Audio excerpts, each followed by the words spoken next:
muri yeZimbabwe aiwa vasingezo Tshabangu toona kuti vanhu havasi kuvada nokuti muzara nhasi aiwa vatukwa zvakanyanya kuipisisa nemashoko avataura aiwa pazoshata manje vanhu vese varikuda kuzoratidza kuti aiwa vari against murume uyu. Muri yeZimbabwe hakunyanya vanhu veCCC vachiti aiwa wakatirikolera vanhu vedu aiwa muri yeZimbabwe noti pane mashoko aataura sati amotirambe nemashoko aya sati amenda zvizere aiwa ndokurudzira wasubscribe wolike wotina on the bell icon totambochona mabuditsa ndokupa pano paZim News Live noti vasingezo Tshabangu vanouya patwitter yendo paubva vanyora vachiti they can run but they won't hide as long as if they are called in the name of opposition. I will personally fight for democracy, transparency, unity of purpose, and indeed fight for against autocratic and authoritarian leadership style. Not in opposition, I swear. Let's go until we are united. Ndo mashoko anouya vachitaura vachingopedza kutaura mashoko aya aiwa muri yeZimbabwe tinoona kuti vanhu vakatojamuka nokuti vanhu vanenge vachinyora vachiti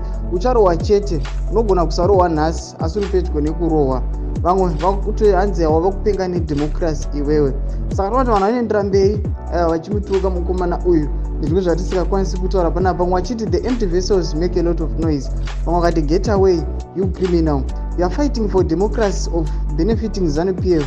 ndo mashoko anoitagwa nevanhu saka muri yeZimbabwe chibotiudzai munoti kudii pamusoro pemashoko aya nokuti aiwa zvinyasaratidza kuti vanhu Tshabangu havachatomudi vaunoona kuti aiwa Tshabangu ari kuita zvinobenefita ZANU-PF. Tiudzei mafungiro enyu pinda mucomment section medu aiwa musangana kusubscribe kulike uchinotina on the bell icon torambochiona mabhitsa ndokupa pano paZim News Live.